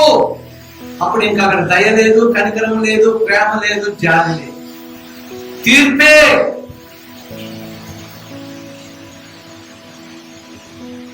అందుచేత చాలా మంది ఏమనుకుంటారంటే భార్యతో అంటా ఉంటాడండి పాప, ఏమండి చర్చికి రండి అంటే, మీరు వెళ్తున్నారు కదండి. భర్త అంటే నువ్వు వెళ్తున్నావు కదా, ఇంకా నేను వచ్చినట్టే అన్న. ఏదంటున్నా సరే నువ్వు భక్తి చేస్తున్నావు, నువ్వు ప్రార్థన చేస్తున్నావు, నువ్వు వాక్యం చదువుతున్నావు, అన్నీ నేను చేసినట్టే అన్న. ఒకరోజు చక్కగా వంట చేసుకొని భర్తకి ఇష్టమైన వంట చేసింది, తినేస్తుంది గిన్నె పట్టుకొని. భర్తకు ఆశ్చర్యంగా ఉంది, నాకు పెట్టుకుని తను తినేస్తుంది, వాసన వచ్చేస్తుంది. జుర్రుకొని మరీ తినేసి ఇంకొంచెం అన్నం పెట్టుకుని ఇంకొంచెం కూర వేసుకుందంట, ఇంకా తినేస్తుంది. ఏం చేయాలి అర్థం అవ్వదు. ఏమి ఇలా చేస్తున్నామంటే, నేను తింటే మీరు తిన్నట్టే కదండి, నేను తింటే మీరు తిన్నట్టే కదండి. మరి అదే నువ్వు వెళ్తే చర్చికి నేను వెళ్ళినట్టు, నువ్వు వెళ్తే వాక్యం చదివితే, నువ్వు ప్రార్థన చేస్తే నువ్వు చేసినట్టే. సో ప్రియమైనటువంటి వాళ్ళ అటువంటి భక్తి ఎవరిలోనూ ఉందేమో, భార్యలోని, భర్తలో, పిల్లల్లో. తల్లిదండ్రులు చేస్తున్నారే భక్తి, నాకు అవసరం లేదు, నా సమయం రాని. ఈ మధ్యన పిల్లలకి ఎంత తెలివితేటలు వచ్చాయండి. మీరు కూడా చిన్న వయసు నుంచి వచ్చినా మీరేమీ చేయలేదా అంటే అర్థం ఏంటంటే నేను చేస్తాను, ఎంత తెలివితేటలంటే పిల్లలకి ఆ తెలివితేటలు ఎక్కువైతే ఆ మాట్లాడుతున్నారు. ఎవరైనా బంధువులు వచ్చినా ఊరుకోరా, నువ్వు చిన్నప్పుడు ఇలాగే ఉన్నావు కదా, నాన్న నువ్వు వెళ్ళి ఆడుకో. బంధువులు కూడా, మామయ్యలు కూడా. అప్పుడు వాళ్ళకి ఎలా ఉంటుంది, అబ్బా చాలా మంచి మాట చెప్పారు, నేను నా ఇష్టానుసారంగా జీవిస్తాను. ఇంకెక్కువ ఏమైనా అయితే మీరు భక్తి చేస్తున్నారు కదా, మాకు చాలా మీ పిల్లలు. ఎవరి భక్తి వారిదే. పిల్లలు కూడా దేవుడిచ్చిన వారు. అంటే ఎవరి భక్తి వారిదే. పాపం ఉంటే నువ్వు యేసు రక్తంలో కడగబడవలసింది. ఎవరైనా అందరూ రక్షణ పొందడానికి బాప్తిజం తీసుకోవలసింది. అందరూ పరలోకానికి వెళ్ళడానికి ప్రభు భోజనం తీసుకోవలసిందే. ప్రభు యొక్క శరీరము, ప్రభు రక్తము అది ఎంతో విలువైనది. చాలా మంది సంవత్సరానికి ఒకసారి, నెలకు ఒకసారి ఉపవాసం ఉండి అప్పుడే చేసుకుంటారంట. మిగతా దినాలన్నీ కూడా ఇష్టానుసారంగా జీవిస్తారంట. దేవుని కుటుంబమా, ప్రతి వారము పరిశుద్ధ శరీరంలో, రక్తంలో పాలు పొంగులు పొందుచున్నాము కనుక ప్రతిరోజు వాక్యము ద్వారా నీవు కడగబడాలి. ప్రతిరోజు ఆయన రాకడికి సిద్ధముగా ఉండాలి. ఎలాగున్నావు? వీడు గుడ్డివాడు పుట్టుక నుంచి ఎక్కడ కూర్చున్నాడు? ఎరుకు శాపగ్రస్తమైన ప్రదేశం. ఇప్పుడు ఎక్కడున్నాడు? గమని ఎందుకు కూర్చున్నాడు. వీడు పుట్టుక నుంచి కూడా మరి గుడ్డివాడుగా కనబడుతున్నాడని ఇప్పటి వరకు మనం చూస్తున్నాం. హృదయ శుద్ధి గలవారు ధన్యులు, వారు దేవుని చూచేదారు. అదే మార్కు 7:21 నుంచి తర్వాత చదవండి. 21-22 13 రకాల దయ్యాలు ఉన్నాయి. 13 రకాల దయ్యాలు మన హృదయంలోనే ఉన్నాయి. తర్వాత చూసుకోండి. లోపల నుండి వచ్చినవి అని ఉంటాయి. 13 ఉన్నాయి. ఈ 13 దయ్యాలు మనలో ఉన్నాయి. హృదయ శుద్ధి గలవారు ధన్యులు, వారు దేవుని చూచారు. ఈ మార్కు 7:21-22 ఉన్నవి దయ్యాలు. దయ్యాలు నీ హృదయంలో ఉంటే దేశం ఎక్కడి నుంచి వస్తాడు? పరిశుద్ధత ఎక్కడ ఉంటుంది? పరిశుద్ధుడైన దేవుణ్ణి ఎలా చూడగలుగుతావు? ఆలోచన చేసుకో. ఆ గుడ్డితనం నుంచి ఈ యుగ సంబంధమైన దేవత మీ మనోనేత్రాలకు గుడ్డితనం కలిగిస్తుందేమో, జాగ్రత్త సుమా. ఇంకోటి చూద్దాం మనం. వీడు భిక్షగాడు. భిక్షగాడు అంటే అంత దరిద్రుడు అని. ఎవరండి భిక్షగాడు? ఎలవయ్యా, నేను పనులు ఎవరు బంధువులు వచ్చారు వెళ్తావా అంటే, అమ్మా ఒరే రాండి అంటూ చెప్పు అంటే ఆడేమన్నాడు? మనకి దరిద్రుడాడు, పోరా అంటే సరే అమ్మ అంటున్నాడు. ఎందుకంటే ఆడు కడుపు మంటుంది. భిక్షగాడు. చాలా మంది మనం ఇప్పుడు కూడా భిక్షగాళ్ళలాగే ఉన్నాం. సేవకులైన వారు కూడా భిక్షగాళ్ళలాగే ఉన్నాం. మేము పేదలం అండి అంటూ ఉన్నారు సేవకులు. దేవుని చేత పిలువబడిన వారు, దేవుని చేత ఏర్పరచబడినటువంటి వారు. అయ్యో అయ్యో అయ్యో, ఎంత ఈ మధ్య కాలంలో సేవకులు పేద సేవకులండి, దరిద్రులండి, వీరికి ఆహారం లేదండి. దేవుడు పిలుచుకున్న ఆహారం పెట్టడానికి ఒకసారి బాధ అనిపిస్తుంది. ఒక్కొక్కసారి డబ్బులు వారికి ఇచ్చినా మళ్ళా బాధ అనిపిస్తుంది. ఏంటంటే ఎందుకు సేవకులు దేవుని చేత పిలువబడి మీరు దరిద్రులుగా ఉన్నారు? అందుకే దేవుడు ఆ గుడ్డివాడిని చూపెట్టి, గుడ్డివాడైతే వాడు గుడ్డివాడు, వాడికి ఏమీ కనబడదు. నీవు ఈ కన్నులతో లోకాన్ని చూడగలవు, సృష్టిని చూసి దేవుణ్ణి స్తుతించగలవు. మనోనేత్రాలు వెలిగింపబడినప్పుడు దైవ శక్తిని, దేవుని కార్యాలని నీవు చూడగలుగుతావు. వాడైతే ఆ స్థితిలో ఉన్నాడు, ఏది చేయలేడు, దరిద్రుడు. నీకు నేను అటువంటి దరిద్రతలో ఉన్నా మేము ఒకసారి జ్ఞాపకం చేసుకుందాం. చాలా మంది ఆత్మీయంగా అడుక్కుంటారు, పాస్టర్లు అండి, మేము పేదలం అండి, మీరు ఇవ్వకపోతే ఎలాగండి?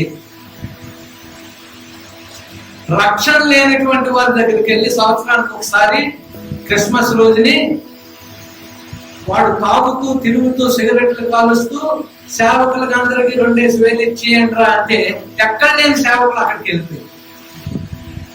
వాడు దేవుడి గురించి ఏమి వింటాడు?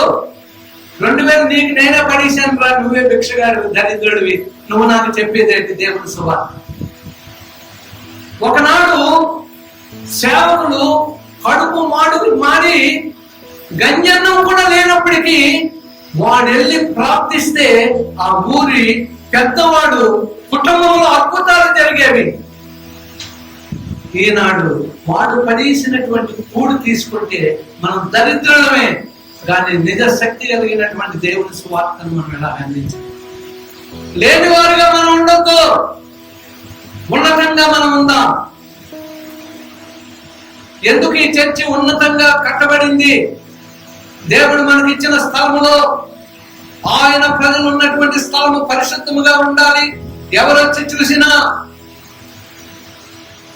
ఎప్పటి నుంచో మన ఎవరు జ్యోతి, రూతు, యోహాను, కృపమ్మ వీరందరూ ఒక ఇంటి దగ్గర వాచ్మ్యాన్ గా ఉంటున్నారు. అక్కడ విజయ్ కుమార్ గారు అక్కడ ఉన్నారు. ఆయన దేవుని భక్తి చేస్తారు, క్రైస్తవులు సోషల్ వర్క్ చేస్తారు, సమాజంలో ఉన్న వారందరికీ మేలు చేయడానికి ఆశ. ఆయన ఎప్పుడు కూడా వీరిని వాచ్మ్యాన్ గా ఎప్పుడు చూడరు. దేవుని పిల్లలు వీరు ప్రార్థిస్తున్నారు అని ఆయన అన్ని విధాలా అండగా ఉంటాడు. అనేక సార్లు చెప్పానమ్మా, అయితే విజయ్ కుమార్ గారు క్రైస్తవుల ఓకే స్టీల్ ప్లాంట్ లో పనిచేస్తున్నారా, ఎప్పుడైనా రమ్మనమ్మా అని చెప్పి ఒకసారి పాఠ పుస్తకం అది ఇచ్చి పంపించాను. అతనికి కూడా ఎప్పటి నుంచో రావాలంట. ఒక రోజు వాళ్ళ కొడుకు యోహాన్తో వచ్చి కూర్చున్నాడు. కానీ ఆ శుక్రవారం రోజు రాత్రి మన వాక్యం అయిపోయింది, నేను మీదకి వెళ్ళాను నా మెడిటేషన్ కి. ఆ యోహాను విజయ్ కుమార్ గారు వచ్చారు. ఆయన వచ్చారు, ఏంటో నుండి ఈరోజు రావాలనుకున్నాను, యోహాన్తో అడిగి ఇంకిద్దరం కలిసి వచ్చాం. ఆయన వెళ్ళిపోయే ముందు ఏమన్నారు తెలుసు, చాలా విషయాలు మేము మాట్లాడుకుని చాలా సమయం గడిపారు. ఎన్నో చర్చిలకు వెళ్ళాను, పెద్ద పెద్ద చర్చిని పెద్దవాళ్ళని చూశాం. నేను ఎక్కడ అడుగు పెట్టింది మొదలుకొని ప్రశాంతతను నేను అనుభవిస్తూ ఉన్నాను. ఏంటిది ఈ ప్రేయర్ టవర్ ఏంటి, కౌన్సిలింగ్ సెంటర్ ఏంటి, ఈ యొక్క విడిది గృహం ఏంటి, హాస్టళ్ళకి ఇదేంటి, ఆఫీస్ ఏంటి, చర్చ్ ఏంటి, ఇలాగ నేను ఎక్కడా చూడలేదు. ఎందుకు మనం ఈ డబ్బు ఖర్చు పెట్టి ఎంత సుందరంగా, ఇది అవసరమా? చాలా మంది విశ్వాసులు డబ్బులు ఇస్తేనే ఇది కడతామని చెప్పి కొన్ని చర్చిలకు వెళ్ళి చూడండి, ఆడవారి చీరలు చుట్టూ, అంటే టెంట్ కి కడతాం కదా వాల్, అలాగే చర్చ్ చుట్టూ ఏమున్నాయండి? చీరల మధ్యలో ఎవరు ఉన్నారు? విశ్వాసం. అప్పుడు ఆ గ్రామం ఏమనుకుంటుంది?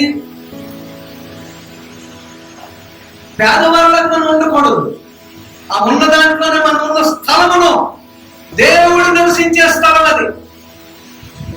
నీలో నాలో ఆయన ఉంటాడు, మనం ఉండే స్థలంలో ఆయన ఉంటాడు. వచ్చిన వారు ఆయన మహిమను చూడాలి. ఎందుకు మనం ఏ రీతిగా ఉంటూ ఉన్నాం? ఎందుకు ఆదివారం మంచి బట్టలు వేసుకొని రమ్మంటూ ఉన్నాం? ఇది ప్రబోధనం. చాలా మంది చర్చే కదా అని చెప్పి ఇస్త్రీ చేయని బట్టలు ఆ ఉతికినవి ఇలా మనం పెట్టి వేసుకొని చర్చే కదా, పెళ్ళికెళ్తే బాగా వెళ్దాం. ప్రేమైనటువంటి వాడు చర్చికి వచ్చిన, ఆయన సన్నిధికి వచ్చిన, దేవుడు మనకి ఇచ్చిన మంచి వస్త్రాలు, శుభ్రంగా వద్దాం, హుందాగా వద్దాం. మన చూసిన వారు తిరుగో చర్చికి వెళ్తున్నటువంటి వారు వీరు, వారి చేతుల్లో బైబిల్ ఉన్నాయి, అందరూ చూడాలి. మేము టీవీగా నడుచుకొని రావాలి, పరిశుద్ధముగా నడుచుకుని రావాలి, సూటిగా చూస్తూ రావాలి. నీ నటకను బట్టి, నీ యొక్క చూపును బట్టి, నీ వాలకాన్ని బట్టి దేవుడు కనపరచబడాలి. సోదరి, వాడు భిక్షగాడు, వాడు ప్రేమై ఉన్నాడు ఇక్కడంటే దరిద్రుడుగా కనబడుతూ ఉన్నాడు. వాడు యెరికోలో ఉన్నాడు. ప్రభు యెరికో నుంచి యెరూషలేముకి వెళ్తూ ఉన్నాడు. ఆయన శిష్యులు చాలా మంది జనాంగం ప్రభువుని వెంబడిస్తూ ఉన్నారు. ఎరుకో మార్గం గుండా పయనించి వెళ్ళగానే అది యెరూషలేము.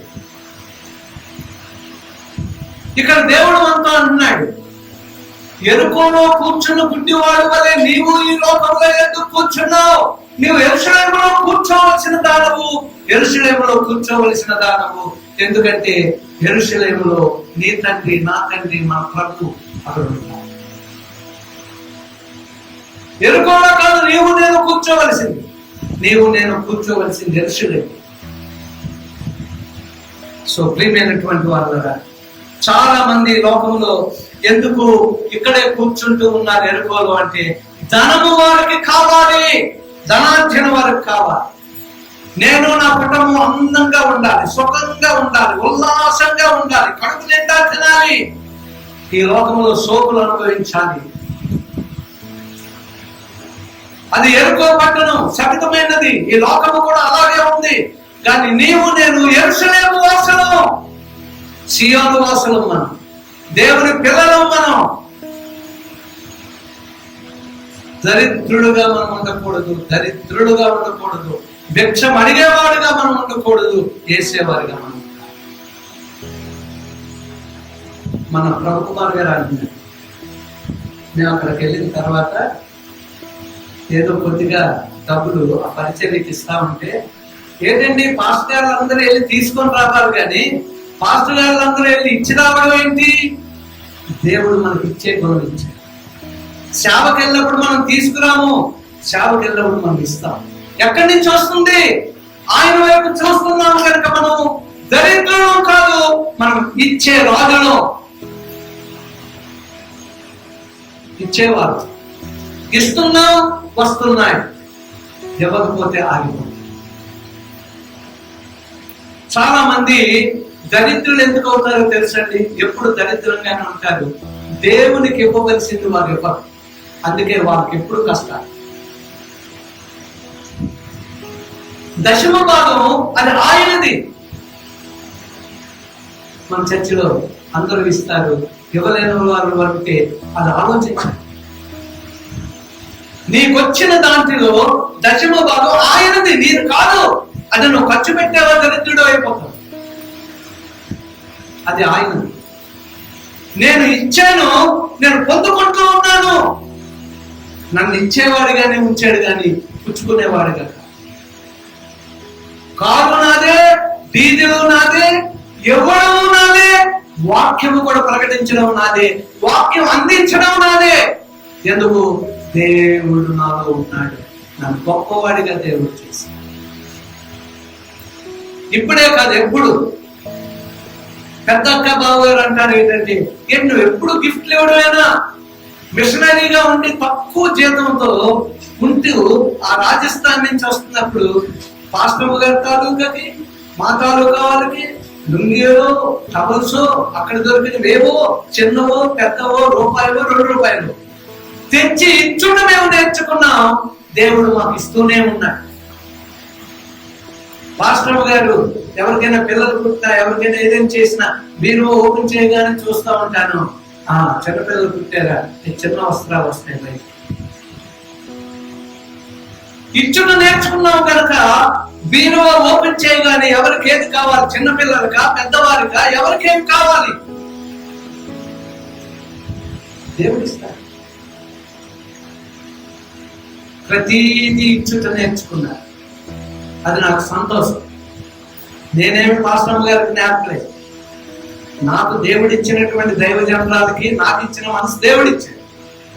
నేను చెప్తే ఒకసారి ఇవ్వచ్చు, దేవుడు చెప్తే ప్రతిసారి ఇస్తాను.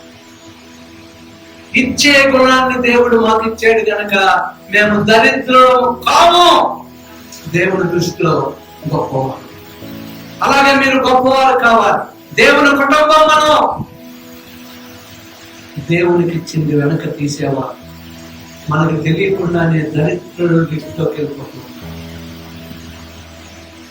జ్ఞాపకం ఉంచుకోండి.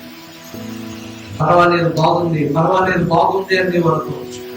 ఒక సమయం వస్తుంది, ఆ బలహీనత నేను సాతానుడు లాగి వేస్తూ ఉంటాడు, ఇంకా ముందుకు వెళ్తాను.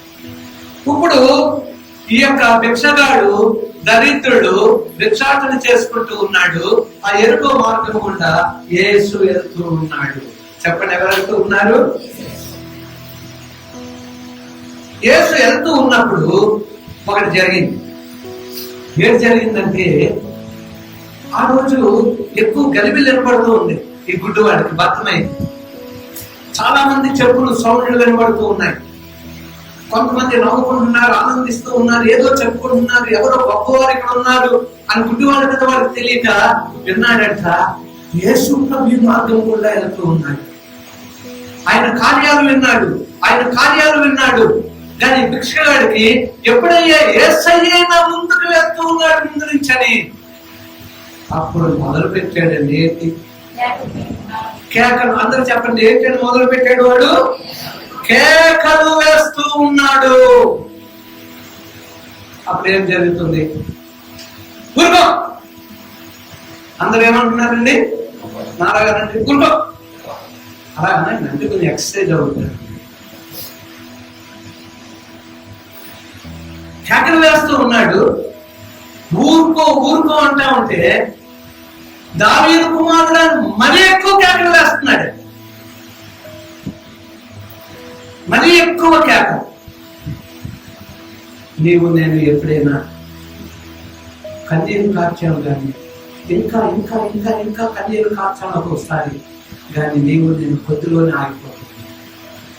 నీ ప్రార్థన ప్రభు దగ్గరికి వెళ్తుంది, కన్నీరు వస్తూ ఉన్నాయి. ఇప్పుడు అక్కడ కార్యం జరగాలి. ఆ కన్నీరు ఇంకా కారుతూ ఉండాలి, ఇంకా నీకు హృదయం పంపుతూ ఉండాలి, ఇంకా నీ చేతులు ఆయన వరకు ఎత్తబడుతూ ఉండాలి, ఇంకా నీ యొక్క హృదయ రోదన ఆయన దగ్గరికి వెళ్తూ ఉండాలి. మనం ఏం చేస్తాం? కొద్దిలోనే ఆగిపోతాం. దేవుని కార్యాలు అలాంటి. నీకు కావాల్సింది నువ్వు అడిగినప్పుడు ఆ పేద వెలవరాలు ఏం చేస్తూ ఉందంటే, వాడు ఎటువంటి వాడైనా న్యాయాధిపతి, ఎంత మూర్ఖుడైనా న్యాయాధిపతి. అడుగుతూనే ఉంది, పిలిచినప్పుడు వెళ్తూనే ఉంది. ఇంకా లాభం లేక వాడిని న్యాయం తీసాడు. నేనెందుకు మీకు చేయను? నీ కన్నీరు కొద్దిసేపేనా? నీ కేకలు కొద్దిసేపేనా? నీ హృదయం అంటే కొద్దిసేపేనా? అయ్యో, నీ ఉదయకాలం కూర్చొని నీ బాధ ఎక్కువైనప్పుడు అంతగా ఊరుగా సేవకులు వెళ్ళిపోతూ ఉన్నారు, ప్రభు వెళ్ళిపోతూ ఉన్నాడు. ఎందుకు నువ్వు ఆయన ఆపుతూ ఉన్నావు? ఊరుకో, గర్భం చేయక. కేకలు మరీ ఎక్కువగా, కేకలు మరీ ఎక్కువగా, కేకలు మరీ ఎక్కువగా. మళ్ళా మారిపోయింది. దావీదు కుమారుడా అంటూ ఉన్నాడు. దావీదు కుమారుడా యేసు అంటూ ఉన్నాడు. వెళ్తున్న యేసయ్య. నీ ప్రార్థనకి యేసయ్య నీ దగ్గర ఆగాడా లేదా ఆలోచన చేసుకో. నీ కన్నీరు కారుస్తూ ఉంటుండగా యేసయ్య నీ దగ్గర నిలబడ్డాడా లేదా ఆలోచన చేసుకో. ఎందుకంటే నీవు నేను ఎంత చేయాలో అంత చేయలేక, కొన్ని విషయాలకైతే మనం పట్టుదల పట్టి వ్యాపారం దగ్గరికి మనం వెళ్ళి అక్కడ వ్యాపారం చేస్తున్నప్పుడు 10 రూపాయలు, 5 రూపాయలకి ఇవ్వండి, 5 రూపాయలకి ఇవ్వండి, 3 రూపాయలకి ఇవ్వండి అని మనం అడుగుతాం. లేకపోతే 8 రూపాయలకి ఇవ్వండి. వాడు ఇచ్చిన వరకు ఏదో రీతి అడిగి మనం సంపాదించి తీసుకుని వస్తాం. కానీ యేసయ్య దగ్గర నీవు ఏదైనా పొందుకోవాలన్నప్పుడు అలాగే ఎప్పుడైనా నువ్వు ప్రయత్నం చేశావు.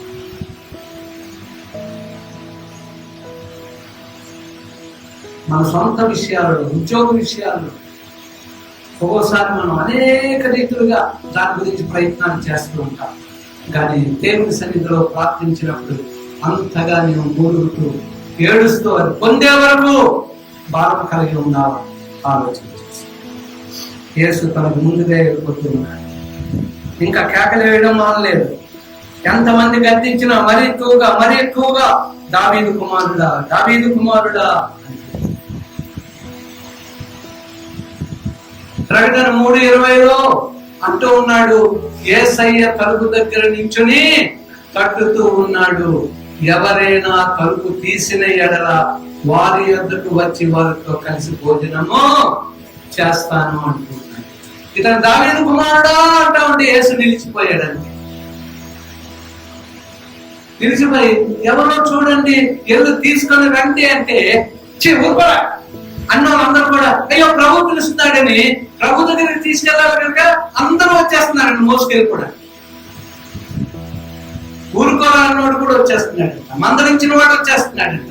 యేసు దగ్గరికి పిలుపు వచ్చింది కనుక వీటిని పట్టుకుంటే నాకు ఛాన్స్ వస్తుందేమో,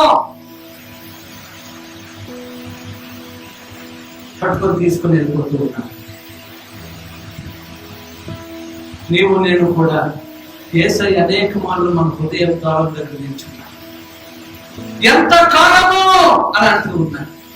ఎంత కాలము నీ గురించి నేను చేతులు చాపి ఉంచాలి, ఎంత కాలం నేను చాపి ఉంచాలి. ఇంకా రేపేనా నీ ప్రార్థనా జీవితం, నీ రక్షణ జీవితం, నీ పరిశుద్ధ జీవితం ఇంకా ఇంకా రేపు రేపు రేపు అనేవారిగానే ఉన్నావా? నేడే నేడే నేడే ఆయన తలుపు దగ్గర నిల్చున్నాడు. ఏ క్షణంలో ఆయన రాకడ రావచ్చు. నీవు నేను ఎత్తబడాలి. భార్య చేసిన భక్తి భర్తకు కానీ, భక్తి చేసిన భక్తి భార్యకు కానీ, తల్లిదండ్రులు చేసిన భక్తి పిల్లలకు కానీ, పిల్లలు చేసిన భక్తి తల్లిదండ్రులకు కానీ ఎవరికి లాభం లేదు. ఎవరి భక్తి వారికి, ఎవరి రక్షణ వారిదే. ప్రభువు అక్కడికి ఎవరి మట్టుకు వారే సిద్ధపడుతూ ఉన్నారు.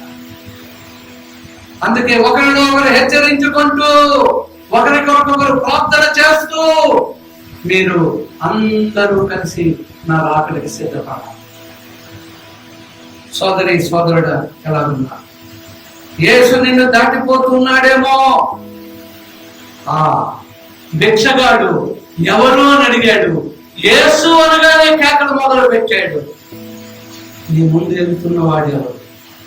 ఈ రోజు నీతో మాట్లాడుతున్నటువంటి మాటలు ఎవరివి? అవి నీ కొరకు కాదా? అక్కడ కూర్చున్న భక్తులకి ఆ కేకలు కాదు. ఈ రోజు ఇక్కడ కేకలు వేస్తూ మాట్లాడుతూ ఉన్నాం, దేవుడి వాక్యాన్ని పంచుతూ ఉన్నాం, దేవుడి వాక్యాన్ని ప్రకటిస్తూ ఉన్నాం. ఇది నీ కొరకు కాదా? ఆలోచన చేసి. గుడ్డివాడు, ఎరుకో గుడ్డివాడుతో దేవుడు మనతో మాట్లాడుతున్నాడు. మనస్సుని కలిగినటువంటి యాకోబు ఏం చేస్తూ ఉన్నాడు? ఏం చేస్తూ ఉన్నాడంటే ప్రభువుని పట్టుకొని నిన్ను నేను విడవను. దేవుడితో పెనుగులాడుతూ, పెనియేడు దగ్గర పెనుగులాడుతూ ఉన్నాడు. పెనియేడు దగ్గర పెనుగులాడుతూ మగ సిరి కలిగినటువంటి యాకోబు, ఇశ్రాయేలుగా మార్చబడినటువంటి యాకోబు ఏం చేస్తూ ఉన్నాడంటే పెనుగులాడుతూ ఎవరితో? దేవుడితో. నీవు నన్ను దీవిస్తేనే గాని నిన్ను నేను విడుదలను. Thank you Jesus. ఇంకొక మాట చూద్దాం.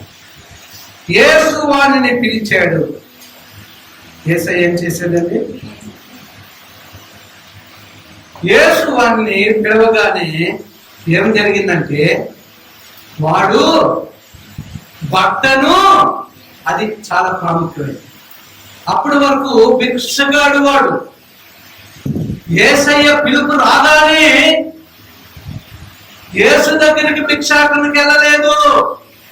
పేతురు యోహానులు కూడా శృంగారమైన దేవాలయానికి వెళ్తూ ఉన్నప్పుడు అక్కడ భిక్షగాడు ఏదో దొరుకుతారని చూస్తూ ఉంటే పేతురు యోహానులు అపోస్తులు ఏమంటూ ఉన్నారంటే, నీవు చూస్తున్నది మేము ఇవ్వవలసింది మా దగ్గర ఏమీ లేదు, ఒక్కటి మా దగ్గర ఉంది, నజరేయుడైన యేసుక్రీస్తు నామములో నీవు నిలబడు. వారితో కలిసి ఆరాధించడానికి. ఇక్కడ ఈ భిక్షగాడు అందరూ నాకు 10 రూపాయలు వేస్తూ ఉన్నారు, యేసయ్య అయితే 100 రూపాయలు వేస్తాడు అని భిక్షాటన కొరకు వెళ్ళలేదు. కానీ వాడు ఏం చేశాడట? భిక్షం ఎత్తుకున్నటువంటి స్థితి నుండి గుడ్డ పడేశాడు, ఆ యొక్క గిన్నె పడేశాడు, ఆ నడవడానికి ఓతగా ఉన్న కళను పడేశాడు. యేసు దగ్గరకు ఉన్న పదంగా సమస్తము విడిచిపెట్టి పడేది. ధూళి దులుపుకొనుము, నీ మెడ కట్టు విప్పుకొనుము, ధూళి దులుపుకొనుము, నీ మెడ కట్టు విప్పుకొనుము, సుందరమైన వస్త్రము వేగం ధరించి చిత్తపడును సుందరమైన వస్త్రము వేగం ధరించి చిత్తపడును సమయమిదే సమయమిదే సంగమ సమయమిదే సియోనులో చేరుటకు సంగమ సమయమిదే సియోనులో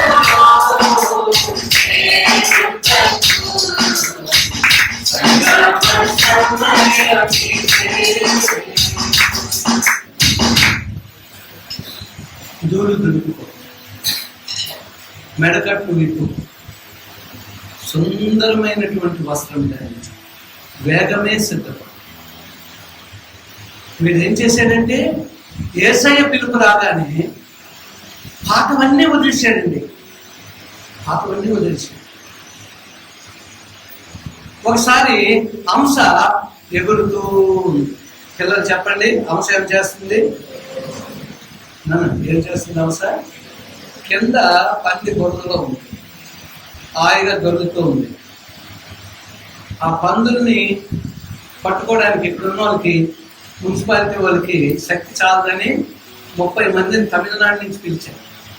ఇప్పుడు వాళ్ళు పందులు వేట మొదలు పెట్టారు, పందులను పట్టుకోవడానికి. ఈ పందులు అందరూ ఇప్పుడు ఇక్కడ కూర్చొని ధర్నా చేస్తున్నారు. పందులు పట్టుకుంటే అలాగే మా వ్యాపార వేళ. పందులను వదిలిపెట్టేసినప్పుడు ఏమీ లేదు. పందులు కూడా చక్కగా ఉన్నాయంటే అందరినీ మేమే కదా క్లీన్ చేస్తున్నాం, మా వల్ల తప్పేంటి అంటున్నాయి. కానీ వాటి వల్ల రోగాలు కూడా వస్తాయి. ఈ పంది ఏమంటుందండి?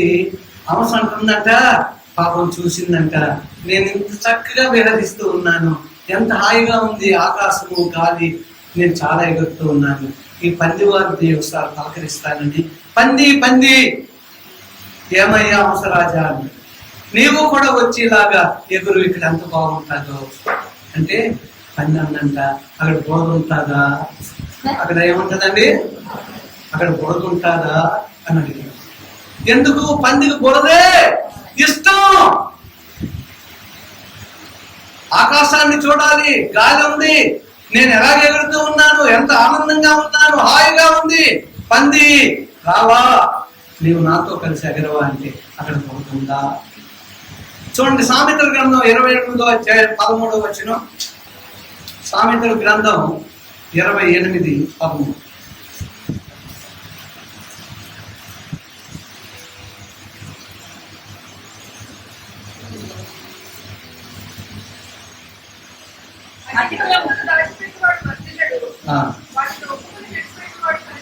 అతిక్రమములు దాచిపెట్టువాడు వర్ధిల్లడు, దానిని ఒప్పుకొని విడిచిపెట్టువాడు కనికరము.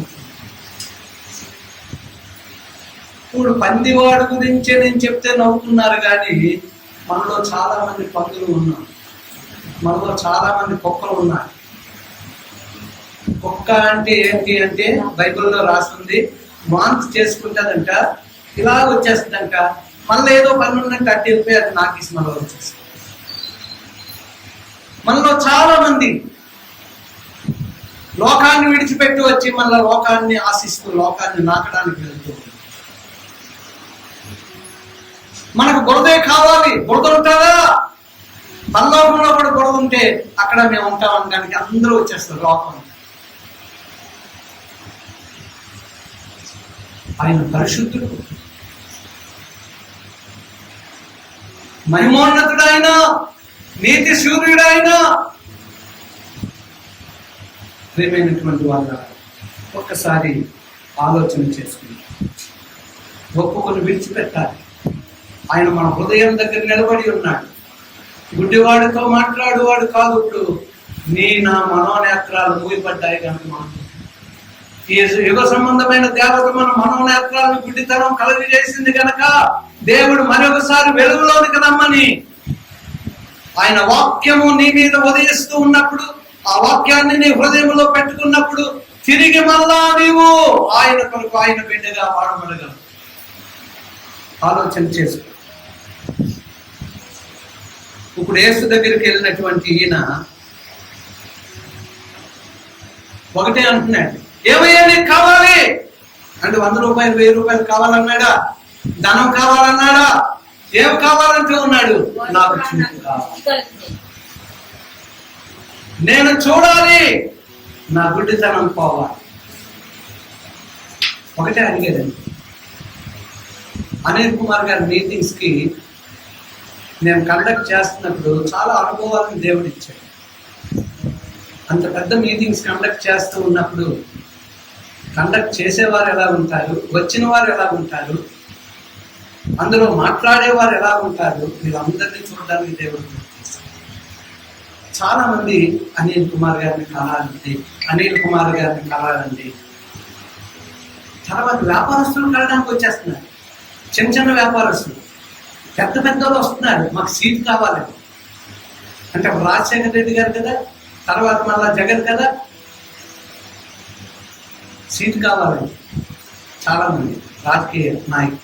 నాకు ఒకటే ఫోన్ కాల్స్, ఏమండి నాకు సీట్ ఇచ్చినట్లయితే డబ్బంతా నేనే పెట్టుకుంటానని చెప్పండి, మీ ఇంటికి వచ్చిమంటారా నాకు తీసుకెళ్తారు. నేను దానికి మాకు సంబంధం లేదండి, ఆత్మీయంగా పనులు చేయడం మాకు తెలుసు కానీ రాజకీయాలు మాకు అవసరం. ఇంకా చాలా మంది రాకుండా నేను చూశాను. అనిల్ కుమార్ గారండి చెయ్యి పెట్టి ఎంత వస్తే అంతే ఇచ్చేస్తారంట, అందుకు మేము ఆయన దగ్గరికి, అంటే వాక్యం గురించి కాదంట, డబ్బు గురించి.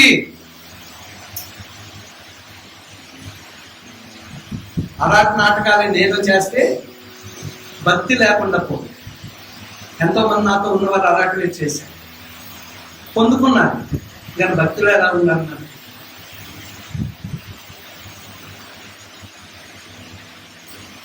ఆయన మనల్ని పిలుచుకున్నాడు, ఆయన వైపు నమ్మకంగా చూద్దాం.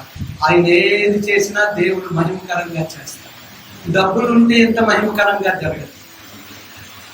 డబ్బులుంటే ఎంత మహిమకరంగా ఈ కార్యాలు జరగవు. ఈ రీతిగా మనం కూర్చోము. ఎవరైనా ఇక్కడ అడుగు పెట్టినప్పుడు దేవుని కనపరుస్తూ ఉన్నారు. ప్రతి అడుగు వారు దేవుణ్ణి కనపరుస్తూ ఉన్నారు. ఎందుకంటే దేవుణ్ణి మనము కనపరుస్తూ ఉన్నాం. వచ్చిన వారందరూ దేవుణ్ణి కనపరుస్తారు. సో ప్రియమైనటువంటి వాళ్ళరా, ఇంకా ఎరుకోవద్దు మన దగ్గరికి. యేసయ్య యెరూషలేముకి వెళ్తూ ఉన్నాడు. ఈ గుడ్డివాడు ఏమి చేశాడు అంటే, యేసుకు త్రోవను వాడు చూపు నుండి ఆయన వెంట వెళ్ళింది. ఎక్కడికి? యెరూషలేము. ఎరుకో నుండి యెరూషలేముకు దాటిపోయాడు. అప్పటి వరకు చీకటి బ్రతికే, అడుక్కునే బ్రతికే, దరిద్రుడే వాడు. కానీ ఈ దినము రాజాదిరాజు దగ్గరికి వెళ్ళి, పుట్టుకు నుండి గుడ్డివాడు మొట్టమొదటి కన్నులు తెరవగానే యేసుని చూశాడు, సృష్టికర్తని చూశాడు, రక్షకుడిని చూశాడు. అక్కడి నుంచి ప్రయాణమై యెరూషలేములో అడుగు పెట్టాడు. ఎంత అద్భుతం, ఎంత అద్భుతం! నీవు నేను ఒకవేళ తప్పిపోయామేమో, మళ్ళా తిరిగి పాత బ్రతికెళ్ళామేమో, లోకాన్ని చూసి లోకాన్ని నాకడానికి వెళ్తున్నామేమో, ఆ చీకటిలో బంధింపబడ్డానికి వెళ్తున్నామేమో, ఆ యొక్క సాతానుడు వారి యొక్క చైన్స్ తో నిన్ను కట్టడానికి చూస్తున్నాడేమో, ఆ యొక్క మార్పు 7, 21, 22 వచనాల ప్రకారము 13 దయ్యాలతో నిన్ను బంధించాలని చూస్తున్నాడేమో, నీకు విడుదల కలుగును గాక అని నీ యొక్క హృదయం ముందు నిలబడినటువంటి యేసయ్య నిన్ను అడుగుతూ ఉన్నాడు. నీవు నాతో యెరూషలేముకు రావలసిన దానవు వాడవు గనక, దేవుని జనాంగమా, నా బిడ్డలారా, దేవుని కుటుంబమా, యెరూషలేములో అడుగు పెట్టే సమయం వచ్చింది. మీ పాత బ్రతుకులు, రోత బ్రతుకులు పక్కన పెట్టండి అంటూ ఉన్నాడు దేవాలయం. ఇప్పుడు మనం గుడ్డితనం పోయింది. ఏ గుడ్డితనం పోయింది? మనోనేత్రాల యొక్క గుడ్డితనం పోయింది. దేవుడు ఎక్కడికి మనల్ని పంపించబోతూ ఉన్నాడు? యెరూషలేములోనికి పంపించబోతున్నాడు. ఎరుకో అన్నటువంటి గుడ్డితనము గాని, ఎరుకో అన్నటువంటి శాపము గాని, ఎరుకో అన్నటువంటి చీకటి గాని ఎటువంటిది ఇంకా ఉండదు. ఆ గుడ్డ పడేశాం, ఆ గిన్నె పడేశాం, మూత కర్ర పడేశాం, అన్నిటికీ యేసయ్య అని చేతులెత్తాం, బయలుదేరాం. ఇప్పుడు మనం యెరూషలేములో ఉన్నాం. ప్రియమైనటువంటి వాళ్ళ ఒకసారి లేచిన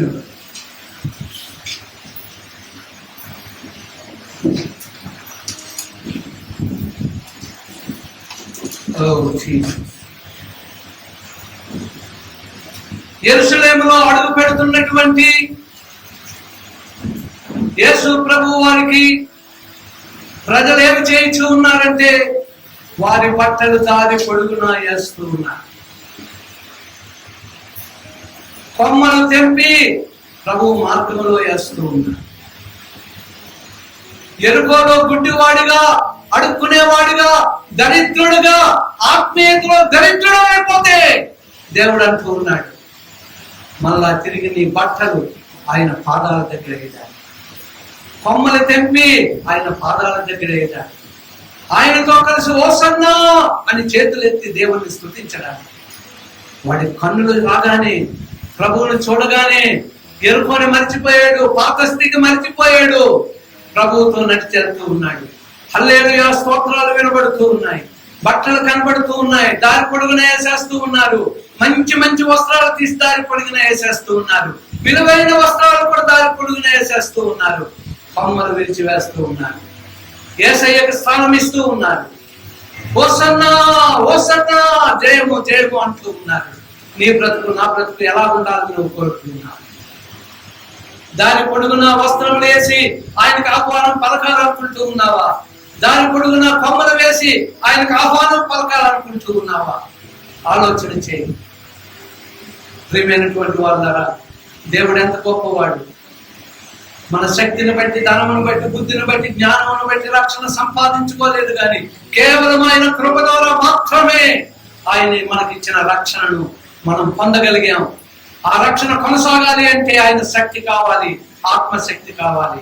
ఆ రక్షణ మనల్ని పరలోకం తీసుకుని వెళ్ళాలంటే ఆత్మశక్తి కావాలి, ఆయన యొక్క బలం కావాలి. ప్రియమైనటువంటి వాళ్ళారా, పరిశుద్ధాత్ముడు అయ్యో నీవు నేను పిలవగానే రావడానికి, నిన్ను సిద్ధపరచడానికి, యేసు మార్గంలో నిన్ను నడిపించడానికి ఆయన సిద్ధంగా ఉన్నాడు. ఆహ్వానించు. 2 నిమిషాలు చేతులు జోడించి శరములో వంచి ప్రార్థించి నీ హృదయంలో ఆయన తీర్చుకో. రేపోనే మాట వద్దు. ప్రభు పిలవగానే ఆ బద్ధమైనటువంటి వాడు గుడ్డను దూరంగా పడివేసి విసిరివేశాడు. అక్కడ రాసుంది, విసిరివేశాడు. గిన్నె విసిరివేశాడు, కర్ర విసిరివేశాడు. అయ్యో ప్రజలు తీసుకొని వెళ్ళిపోతూ ఉన్నారు. ఆయన ప్రజలు తీసుకుని ఆయన వెళ్ళిపోతూ ఉన్నారు. నీ కొరకు వాక్యం ప్రకటింపబడుతూ ఉంది, నీ కొరకు వాక్యం అందించబడుతూ ఉంది. ప్రియ స్నేహితుడా, దేవుని బిడ్డ, దైవ కుమారులారా, ఒకసారి దేవుడు అంటూ ఉన్నాడు, యెరూషలేములోనికి నీకు మరలా ఆహ్వానం. నీ పాత స్థితి పోయింది. నీవు ఆయన్ని ఆహ్వానించడానికి నీ వస్త్రాలు లేకపోతే చెట్లు కొమ్మలతో ఆయన ఆహ్వానించాలని ఆయన సిద్ధముగా ఉన్నాడు. నీ ఆహ్వానాన్ని పలకడానికి ఆయన సిద్ధముగా ఉన్నాడు. నీ హృదయం తెరవగానే నీతో వచ్చి మీ ఇంట్లో ఆయన భోజనం చేయడానికి సిద్ధంగా ఉన్నాడు. Thank you, thank you Jesus, thank you Jesus, thank you Jesus, thank you lord, thank you, thank you, thank you, thank you Jesus.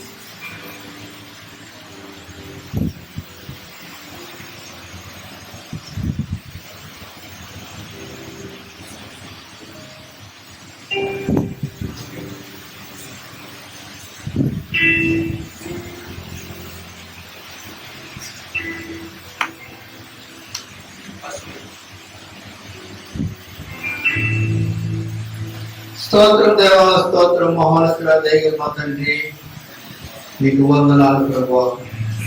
ఇంతవరకు జరిగిన ఆరాధనలో ప్రభువా, నీ సన్నిధి మాతో ఉంచినందులకు, నీ సేవకులు ప్రభువా నీ ఆత్మతో నింపి మా అందరితో మాట్లాడినందుకు కృతజ్ఞతలు, స్తుతులు, స్తోత్రాలు చెల్లించుకుంటున్నాం.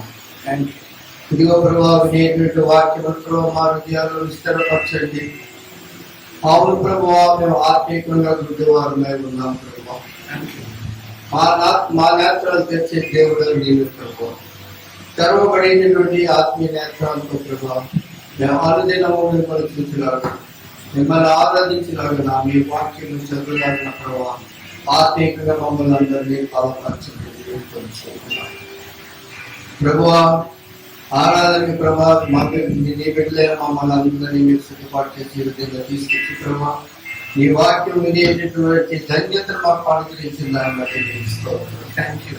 ఇదిగో ప్రభా వినేవారి ప్రతి ఒక్క హృదయంలో నీ యొక్క వాక్యం ఫలింప చేయమని వేడుకొచ్చున్నాను.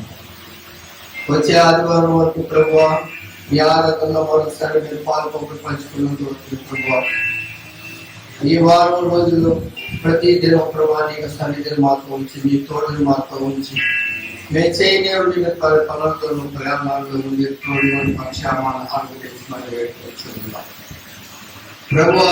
ఈ సంఘమును బట్టి ప్రభా ఈ చుట్టూ నివసిస్తున్న ప్రతి ఒక్కరికి కూడా నీ ఆశీర్వాదం ఉండాలని నీ వారి ప్రతి ఒక్కరిని ఆశీర్వదించి ప్రభా సంఘం యొక్క విలువేమిటో సంఘస్థుల యొక్క విలువేమిటో ఆర్థికంగా వాళ్ళందరూ తెలుసుకోవడానికి వారి యొక్క నేత్రాలు కూడా తెరవమని వేడుకోవచ్చు. మాకు దీవించండి.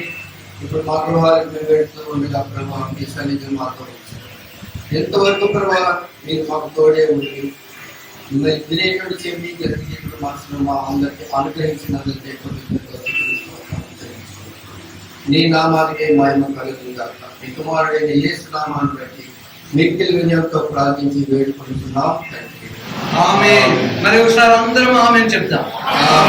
చేతుల మీదకెత్తి దేవుడు మనకి ఇచ్చిన దివ్య ఆరాధన సమయమును బట్టి ఆయన వాక్యం మనలో బలముగా ఫలించులాగున దేవుని స్తుతించి కనపరుద్దాం. హల్లెలూయా, హల్లెలూయా, హల్లెలూయా.